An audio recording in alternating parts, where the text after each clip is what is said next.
فَتَقَطَّعُوا أَمْرَهُمْ بَيْنَهُمْ زُبُرًا كُلُّ حِزْبٍ بِمَا لَدَيْهِمْ فَرِحُونَ۔ انبیاء کے جانے کے بعد ان کے جو جانشین ہوئے آنے والے لوگ، انہوں نے دین کو ٹکڑے ٹکڑے کر دیا اور آپس میں گروہوں میں بٹ گئے۔ کل حزب بما لدیہم فرحون، ہر گروہ اس کے اوپر خوش ہے جو اس کے پاس ہے۔ یہ سمجھ لیں بالکل ڈیٹو کاپی یہاں پہ ہوئی ہے کہ یہاں پر بھی ہر فرقہ خوش ہے جو اس کے پاس ہے۔ یعنی اہل سنت میں 3 بڑے بڑے فرقے ہیں، بریلوی، دیوبندی، اہل حدیث۔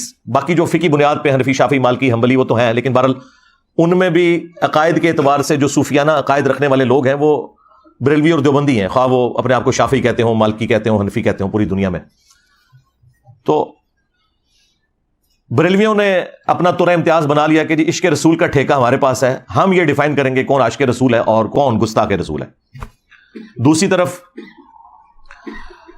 دیوبند نے کہا کہ عظمت صحابہ کا ٹھیکہ ہمارے پاس ہے، ہم بتائیں گے کہ کون عاشق صحابہ ہے اور کون گستاخ صحابہ ہے۔ اور اہل حدیث نے کہا کہ توحید کا ٹھیکہ ہمارے پاس ہے، ہم لوگوں کے بارے میں یہ ڈیفائن کریں گے کہ کون مشرک ہے اور کون موحد ہے۔ اور اہل تشیع نے کہا کہ اہل بیت کی محبت کا ٹھیکہ ہمارے پاس ہے، ہم بتائیں گے کہ کون عاشق اہل بیت ہے اور کون گستاخ اہل بیت ہے۔ کل حزب بما لدیہم فرحون، اور ہر گروہ اس میں خوش ہے جو اس کے پاس ہے۔